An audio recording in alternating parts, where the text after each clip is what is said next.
What's up guys, it's DJ. Today we're going to be talking about the old WOTC pack investment strategy. It's a strategy that is starting to get implemented with new Pokemon products. So we're going to talk about that today and yeah, let's get into it. So guys, this is just a fancy strategy that I just made up on my own, the title or the name, but pretty much it's a strategy that a lot of us used back in the day, probably, years ago, all the way up to maybe 6 months ago.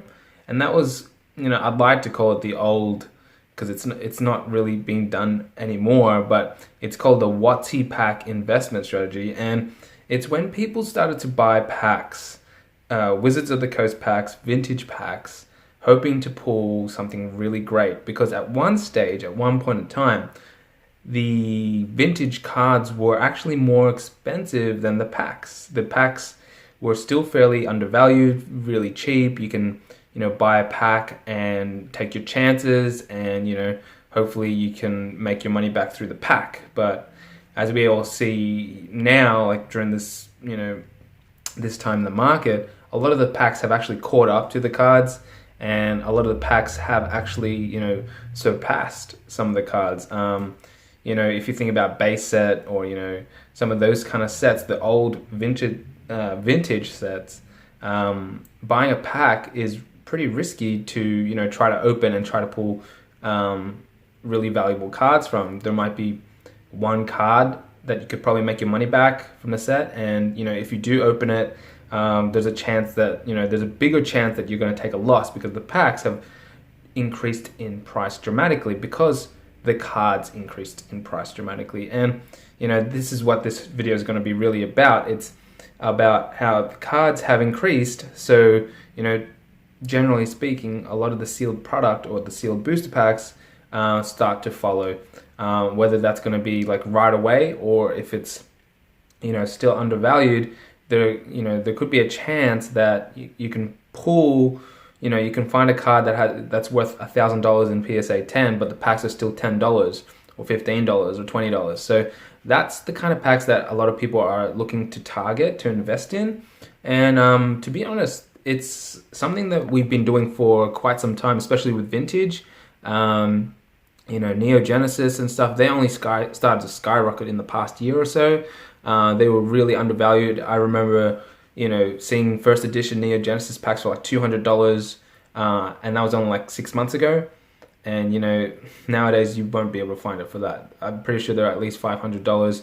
If you pull a first edition Lugia Neo Genesis and you grade it, it's a hard card to grade, but even if it gets a 9, you're looking at a couple $1,000 card versus how much the pack is worth, So that's, how a lot of us are starting to think now, especially even with modern. And honestly speaking, it's not a bad way to think about it when you're thinking about what to invest in, because generally speaking, we've just seen it over and over again. It's a bit of a trend where, you see expensive cards, therefore, if you can buy the sealed product for a good price, then why not? And I say it a lot, but a lot of it comes down to timing. If you time your investments right, I think some people really get caught up in the hype with certain things. Let's just say, for example, the Shining Legends video I just made recently with Jesse. Those PSA 10 cards are really expensive. And you can buy, if you have connections, you could possibly buy some certain packs for like $12, $15, Shining Legend packs for $15. And that's not a bad idea. If you started to buy these things at a good price, you buy the booster packs for like $15 and you keep them sealed, and you could even try to pull the card because it's $15, to potentially pull a $1,000 card. So it's just a little bit funny to me. Some sets have just seen this growth recently, especially with Unbroken Bonds. Hidden Fates have already, Hidden Fates has always been kind of like booming. But those kind of sets, what was the other one? Unbroken Bonds, like, even Darkness Ablaze, people are selling those booster boxes for like 180 now in Australia instead of the 150 price. It's quite quick. Everything's escalating real quick because they know there is a card in this particular set that is worth, X amount, $500, $600. And if you can buy, $5 packs or $10 packs, and invest in those, or like keep them sealed, there is a good chance that those packs will rise in value because they tend to follow each other. And some sets haven't seen that yet, so I'm kind of making a bit of a suggestion, but like it's really up to you guys what you want to do. But there's sets like Evolutions, for example. Charizard PSA 10 is, I think, $1,000, right? That's PSA 10 Charizard. It's hard card to grade, but if you had packs, if you invested in a booster box, I've actually got three booster box for Evolutions, and I bought them at standard price, which was like $150 Australian. So buying that at that price, I feel pretty safe with it, even though for a long time the price didn't increase in certain parts of the world. In Australia, it actually did. I think it must have been a supply thing here where we don't get that much stock over here, and a lot of people want it, but we don't have the supply. So yeah, so when people talk about reprints and all that stuff, I think it really does depend where you are in the world, because some places just don't have that stock, and some places don't have as much stock to meet the demand in that that area. And a lot of people hesitate to buy overseas because there's import taxes and all those hidden costs, and currency exchange. So people like to stick in to domestic buys. I've only started recently buying some stuff from Japan and from America. So yeah, I mean, if you know your surroundings as well, where you live, if you're in the US, I'm sure you can find some stuff there, for competitive prices, because a lot of people, you got a huge market base there, you got lots of people selling, so chances are you'll probably find some cards at competitive rates.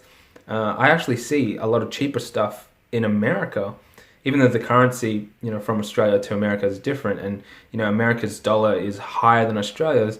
It's a little funny because some of the prices over there, if I try to buy an ETB of some sort, Shining Legends, Unified Minds, or whatever, it's actually cheaper to buy it there sometimes than if I was trying to source it here in Australia.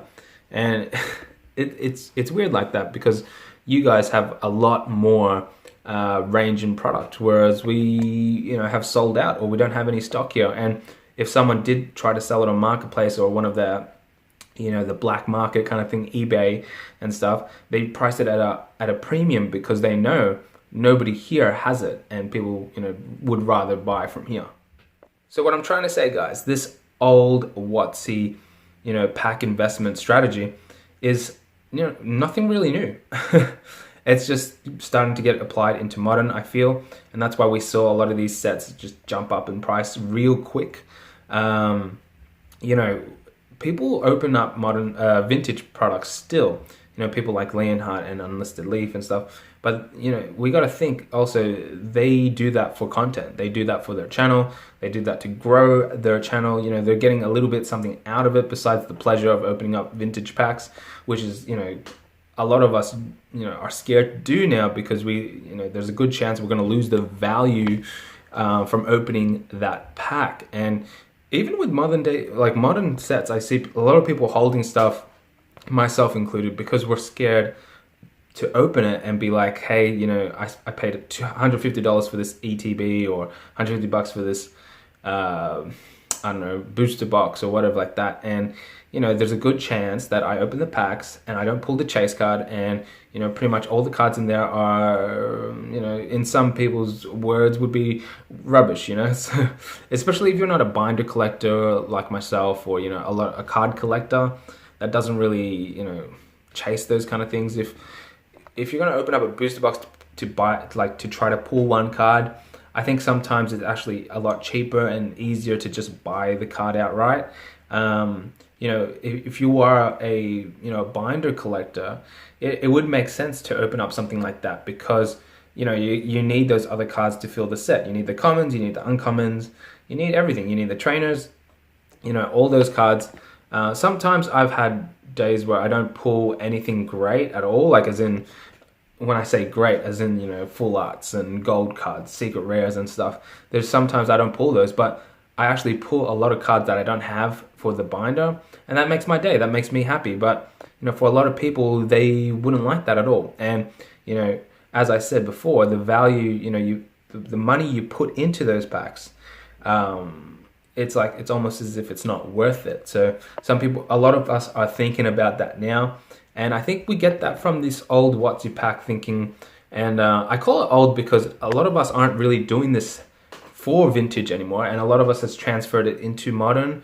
And I'm not saying that we're not investing into vintage anymore. I'm just saying less people are opening up vintage packs because they're scared of the decreased value. And they're also, it's just matched up the card prices and the vintage packs, the sealed packs. Some of them are actually higher than the card prices, and that's at the point where you're like, should I still invest in these packs if the card prices are lower?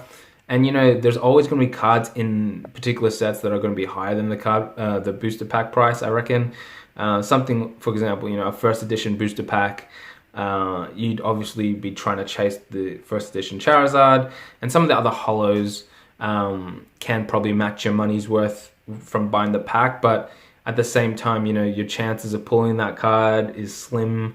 And what if it's a light and you didn't weigh it and it's unheavy, and there's a lot of stuff to think about before doing that. And I guess with modern, if you're happy to pay that small price for a pack, $5, you're willing to take that risk. But at the same time, you think about some sets that have grown recently, particularly Unbroken Bonds, Shining Legends, Burning Shadows, all those sets, their prices have gone up quite dramatically. But if you can still source out some packs for a good price and not open them, there is good potential there for for growth. And obviously this is just my opinion, but if you're seeing a Unbroken Bonds booster pack for like $20, but there's a $300 card that you could potentially pull from that if it grades a PSA 10, then why not buy that? It's cheaper than buying the card. You don't necessarily have to open it, but there's a potential in it. And because there's a potential, and if that price stays the same, that's just a given. If prices stay the same, or if prices continue to rise, then I'd consider that a good investment, because there is a good chance the packs will follow, or the boxes will follow. Whatever sealed product you have, it will most likely follow. And I guess you got to be smart about how you go about it, because some products have grown already. For example, the Shining Legends, again, a Shining Mew tube or whatever, or a Shining Mew in PSA 10 costs like $1,000, $500 for some of the other Shinings. ETBs are like $300, so something like that is less than buying a PSA 10 version. Yes, it's not the exact copy, but like I said, if you're not investing in the card itself, the next best thing, or for some people the best thing, is the sealed product. That's gonna usually trump up the card itself, because it has that potential to pull that card, and because it has that potential, you can mark that price at like later stage, you can mark that price a lot higher. And same with some boxes, collection boxes are cheaper than ETBs, or sometimes you can get loose packs for cheaper. And I guess the best thing with something like Shining Legends, and I keep referring to Shining Legends because I just made that video like 2 days ago, but if you're buying booster packs, just loose booster packs, it's hard to weigh those as well, because with Shining Legends, pretty much they all should be heavy. They're all hollow and above, so that's not too much of a concern. I guess the only risk with loose boosters would be people questioning the if it's resealed or tampered with, but that's why sometimes I make videos, and also I have proof that I got it from ETBs, or I got proof I got it from somewhere here, or whatever like that.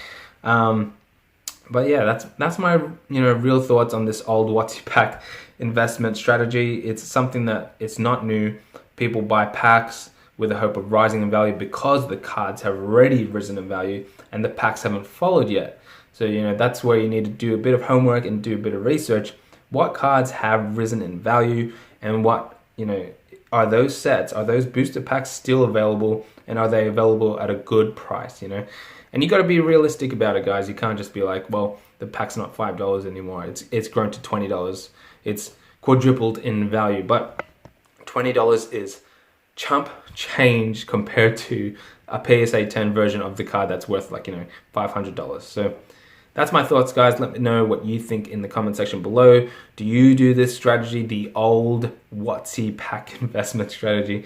I like to say it's old, you know, but people are still doing this only for modern. I guess some people will do it for vintage if they're, you know, they're high rollers and stuff, which, you know, kudos to them if they're doing that. But yeah, anyway, guys, that is all. I'll see you in 2 days' time, 3 days' time. More videos with Jesse to come, and yeah. Bye-bye.